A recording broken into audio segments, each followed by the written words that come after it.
ईशा, काय झालं? आई, काहीतरी गडबड होणार आहे. म्हणजे काय झालं काय?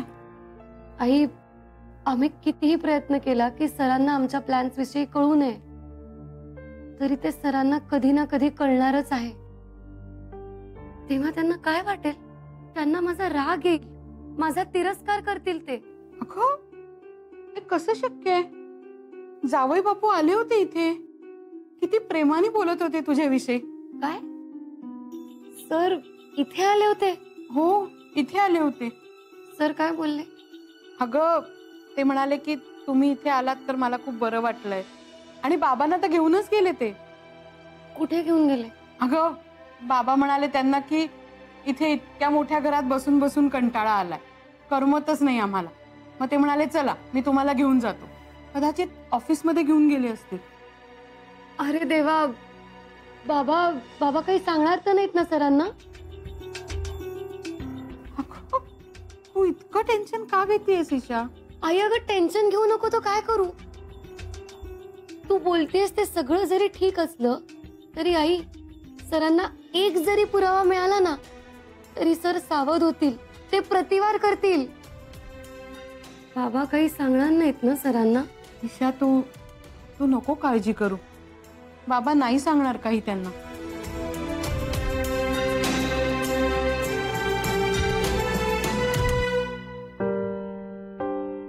काय झालं आई साहेब, बोलवलं? बस. मला एका गोष्टीबद्दल माहिती हवी आहे. मला सांगू शकशील? बोला ना आई साहेब. जयदीप, समजा माझ्या हातून खून झालाय आणि मी तो गेले 20 वर्ष लपवलाय, तर माझ्यावर केस होऊ शकते? आई साहेब, सांग ना. समजा 20 वर्षापूर्वी जो खून झालाय तो मला आत्ता कळलाय, तर मी पोलिसात तक्रार करू शकते? आई साहेब, तसं करून खरंच काही उपयोग होईल असं वाटतंय तुम्हाला? पण आपण काहीतरी केलं पाहिजे ना. विक्रांतला त्याच्या गुन्ह्याची शिक्षा मिळायलाच हवी. हो. जयदीप, चल आपण पोलिसात जाऊया आणि सगळं खरं सांगून टाकूया. ते नक्की शिक्षा करतील विक्रांतला. कशाच्या जोरावर आई साहेब? आपल्याकडे पुरावे आहेत का? नियतीने जिवंत पुरावा पाठवला आपल्याकडे, पण तो सुद्धा निरुपयोगी ठरला. अनफॉर्च्युनेटली. पण हे आता आपण ऍक्सेप्ट करायला हवं आई साहेब. पण ईशा राजनंदिनीचा पुनर्जन्म घेऊन आली, ते काय उगाच? असं नसेल जयदीप. म्हणजे यामागे नियतीचा काहीतरी हेतू नक्कीच असेल. पुनर्जन्मासारख्या गोष्टी रोज रोज घडत नाहीत जयदीप. करोडोमध्ये कधीतरी एखादी गोष्ट अशी घडते. ज्या अंबाबाईने हे सगळं घडवून आणलं, ती हे सगळं पार पाडेल का? नक्की काय घडेल? आई अंबाबाई,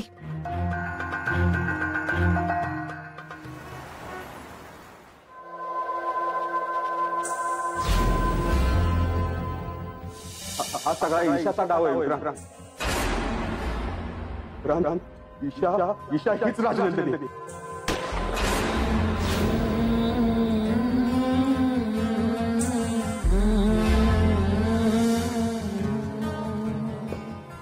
ईशाने गेम खेळते आपल्या बरोबर. ईशा आणि गेम, ईशाने साधी राहिलेली नाही. महादंडी झाली आज, आणि तू तिच्या प्रेमात अत्यंत बुडाला. तिच्या विरुद्ध काही बोलत तुला पटत नाही. विक्रांतला वाटतंय ना मी खूप या सगळ्या गोष्टींचा विचार करतोय म्हणून? वाटतंय ना तुला?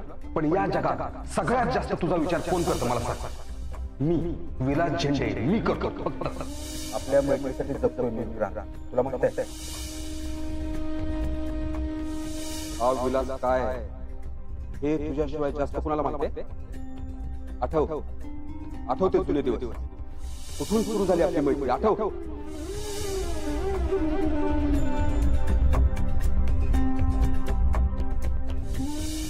तू सांगितलेला प्रत्येक शब्द पाळला, तू सांगितलेली प्रत्येक गोष्ट केली.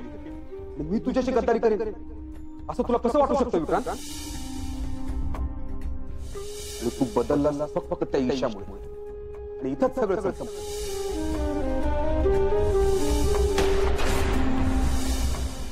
तुझं रक्षण नाही विक्रांत, फक्त मला करता येत, बाकी कुणाला शेवटपर्यंत माझ्या बरोबर राहिलास मित्र. माझा मित्र राहिलास, माझी साथ नाही सोडलीस तू.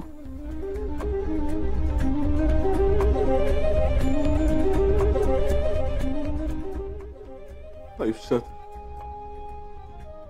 माझ्यासाठी स्वतःच्या हातावरती गोळी झेललीस तू, आणि आज मी मात्र माझ्या हाताने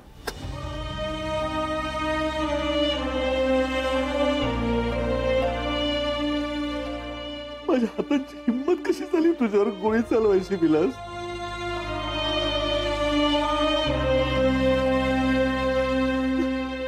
मला माफ कर मित्र,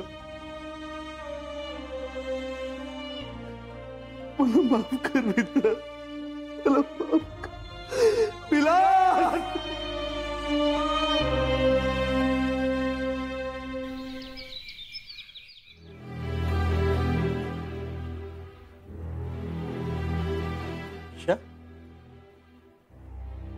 बाबा बाबा मला सांगा, तुम्ही विक्रांत सरांबरोबर कुठे गेला होतात? का ग? सांगा ना प्लीज. त्यांच्याबरोबर ऑफिसमध्ये गेलो तुम्ही. कशाला? काही विशेष असं काही नाही ग. विक्रांत सर मला म्हणाले, बाबा तुम्हाला घरात बसून कंटाळा येतो ना, चला माझ्या बरोबर. गेलो ऑफिसमध्ये, बसलो गप्पा मारे. गप्पा? कसल्या गप्पा बाबा? अशाच ग, इकडच्या तिकडच्या. आणि सर तुम्हाला त्यासाठी ऑफिसला घेऊन गेले? हा बाबा हो, इकडच्या तिकडच्या गप्पा या खोलीत बसून पण झाल्या असत्या ना. हो, पण त्यांना तुझ्या डोहाळ जेवणाबद्दल बोलायचं होतं ना. आत्ता डोहाळ्या जेवणाबद्दल? बाबा हो, ते तर 7व्या महिन्यात करतात, खूपच वेळ आहे त्याला अजून. हो बरोबर आहे, पण त्यांना ते असं मोठ्या प्रमाणात करायचंय ना, म्हणून. नक्की ना बाबा? नाही म्हणजे तुम्ही माझ्याकडे बघून सुद्धा बोलत नाही आहात. हो ग बेटा. अगं विक्रांत सर इतके एक्साइटेड झाले होते. मला म्हणाले, बाबा आमचं लग्न जसं थाटामाटात झालं तसंच ईशाचं डोहाळे जेवण सुद्धा खूप मोठ्या प्रमाणात करायचं. बस एवढंच बोलणं झालं तुमच्यात? याहून काहीच जास्त बोलला नाहीत तुम्ही? ईशा, असं एखाद्या पोलीस इन्स्पेक्टर सारखे काय पटलं विचारतेस? अगं खरंच सांगतोय मी. मला सांगा, किती वेळ बोलत होतात तुम्ही? ते नाही माहिती, पण असेल काहीतरी एक अर्धा तास 1 तास बोललो असेल. पुष्पा कुठे आहे? मला एक काम सांगितलं होतं पुष्पानी, आलो मी. बाबा नक्की खरं बोलतायत की काहीतरी लपवतायत?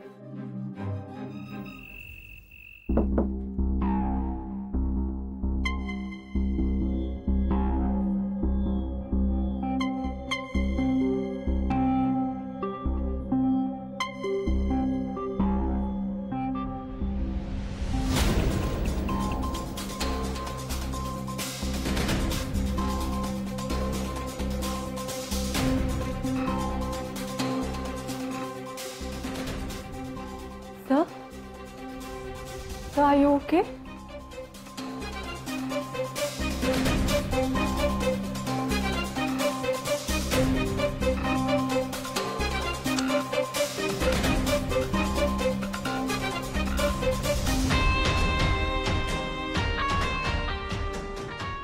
Sir?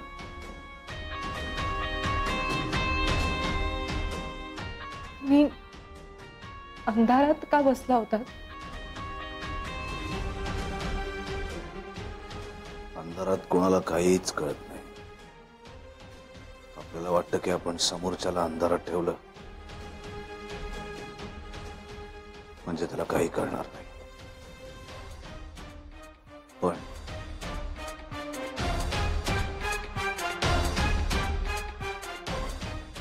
डाव पलटू शकतो, तुमच्यावरच उलटू शकतो. काय बोलताय तुम्ही? आपण जेव्हा कोणाला अंधारात ठेवतो ना मायरा, तेव्हा तो अंधारात काय करतो हे आपल्याला दिसत नाही, आपल्याला कळतही नाही. म्हणून म्हणतो की अंधार फार वाईट असतो. अंधारावर विश्वास ठेवू नकोस मायरा. अंधार फार वाईट असतो आणि अंधारातल्या माणसावर पण विश्वास ठेवू नकोस. अंधार फार वाईट असतो. अंधार फार वाईट असतो मायरा.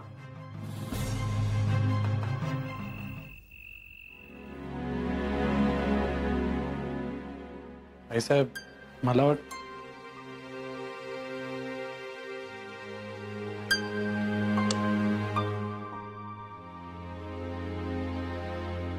आईसाहेब, जयदीप भाऊजी, वहिनी तू अशी एकटी अंधारात का बसलीस?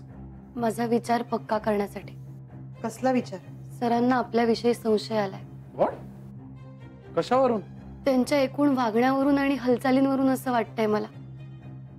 त्यांनी ते दादासाहेबांचं पेन राजनंदिनीच्या रूम मध्ये नेऊन ठेवलं. कारण ही गोष्ट फक्त दादासाहेब, जालिंदर, राजनंदिनी आणि त्यांनाच माहिती होती.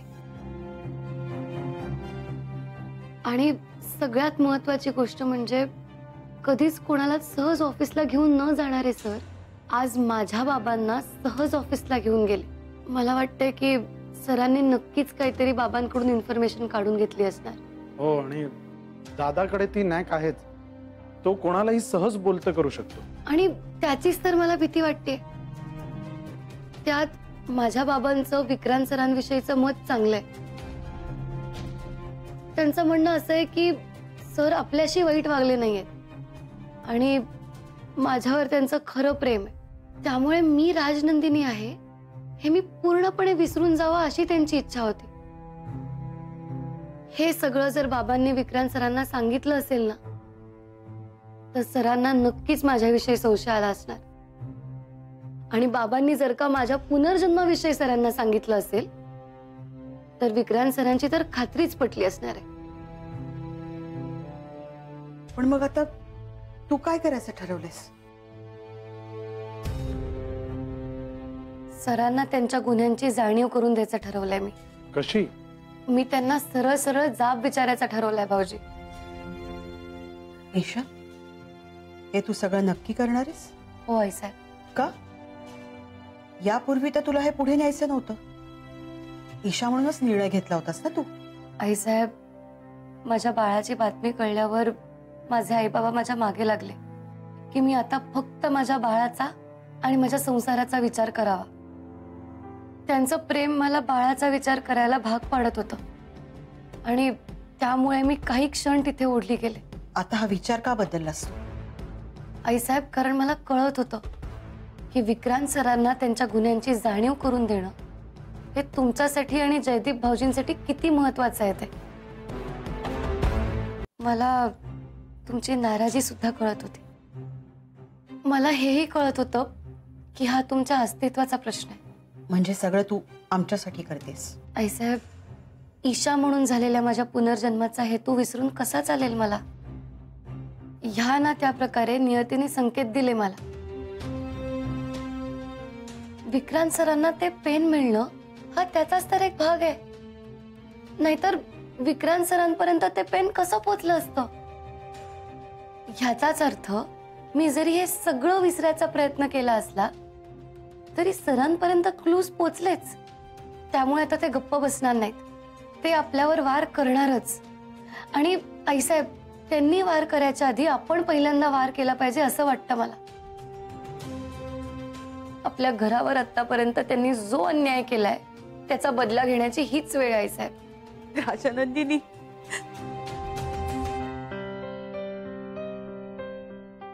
आईसाहेब, मी ईशा आणि राजनंदिनी मध्ये अडकले आणि माझ्या ध्येयापासून दूर गेले. पण मला परत यावंच लागेल. नियतीचा संकेत आणि पुनर्जन्माचा हेतू मी विसरू शकत नाही आईसाहेब. मी सरांकडून खरं काय ते वधवून घेईनच.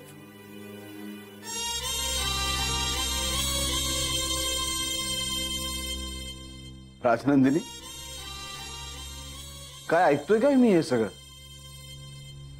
पुनर्जन्म तुझा?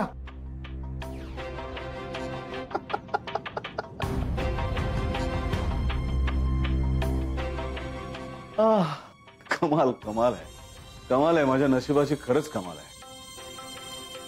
तुला सांगतो, पहिल्यापासनं माझ्या नशिबाने मला साथ दिली. म्हणजे बघ ना, ईशा हीच तुझा पुनर्जन्म आहे असा समज निर्माण करण्याचा प्लॅन माझाच होता. हा, कारण ही सगळी प्रॉपर्टी मिळवण्यासाठी तेवढा एकच मार्ग मला दिसत होता. आणि आत्ताच्या काळात कोण पुनर्जन्मावरती विश्वास ठेवणार? पण ती ईशा, ती खरंच स्वतःला तुझा अवतार समजायला लागली आहे. राजनंदिनीचा पुनर्जन्म ईशा निमकर.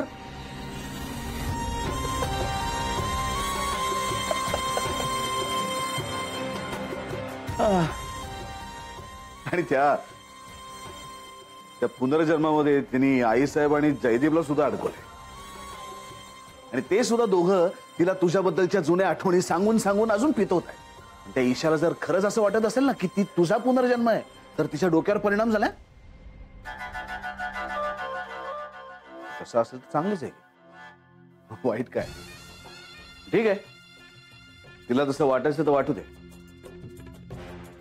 कारण माझा प्लॅन सक्सेसफुल झाला आणि माझ्यासाठी चांगलंच आहे की ते. फक्त एकच गोष्ट चुकीची घडली राजनंदिनी. माझा खूप जुना मित्र विलास, त्याला मी गमावला. मैत्री कशी असावी, जीवावर उदार होऊन मैत्री कशी निभावी, हे विलासकडनं शिकावं. विलासचं मरण मी असं वाया जाऊ देणार नाही. जे जे कोणी आमच्या विरोधात गेलेत त्या सगळ्यांना याची किंमत चुकवावी लागेल, सगळ्यांना.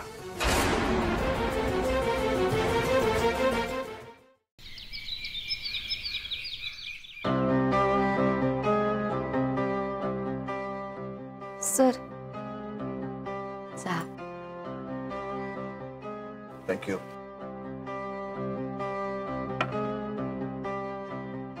सर, काल झोप लागली ना नीट? हो, एकदम छान. तू माझ्या बाजूला असतेस, आपल्या बाळाचे विचार माझ्या मनात असतात. ऑफिसला जाऊन आलो, तिकडे सुद्धा सगळं शांत आहे, व्यवस्थित चाललंय. सो छान झोप लागली. बाबा काय बोलले काल? बाबा? हो, म्हणजे तुमच्या बरोबर ऑफिसला आले होते ना ते, म्हणून विचारलं. काय नाही, मस्त गप्पा झाल्या आमच्या कॉफी पिता पिता. हो का? आणि तुझे बाबा खूप चांगले दिसतात. आणि मला सुद्धा तुझ्या बाबांशी बोलायला खूप आवडतं. पण का तू असं का विचारतेस? काय ना सर, बाबांना कधी कधी भान राहत नाही बोलताना काय बोलतायत त्याचं. मला म्हणाले की काल तुम्ही माझ्या डोहाळ जेवणाबद्दल बोललात. असं म्हणाले ते? नाही नाही, आम्ही खरं तर वेगळ्याच विषयावर बोलत होतो. काय? मी त्यांना म्हटलं की मला आजकाल ईशामध्ये राजनंदिनीचा भास व्हायला लागलाय. तर अहो, काय बोलताय तुम्ही?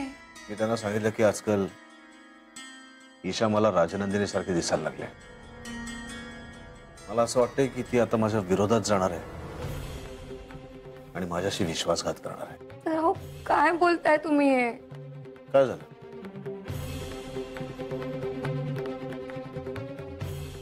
तर तुम्हाला असं वाटलं?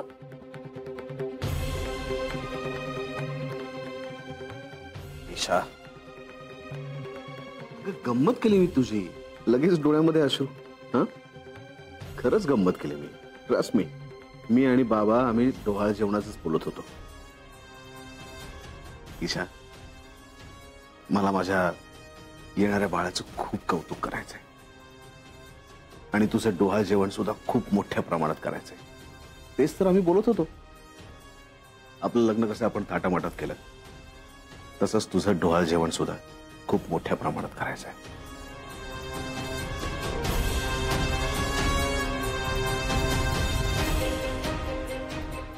विश्वास उडाला नाही ना माझ्यावरचा? नाही सर. मग करू दे की. तुझा डोळा मला एकदम थाटामाटा.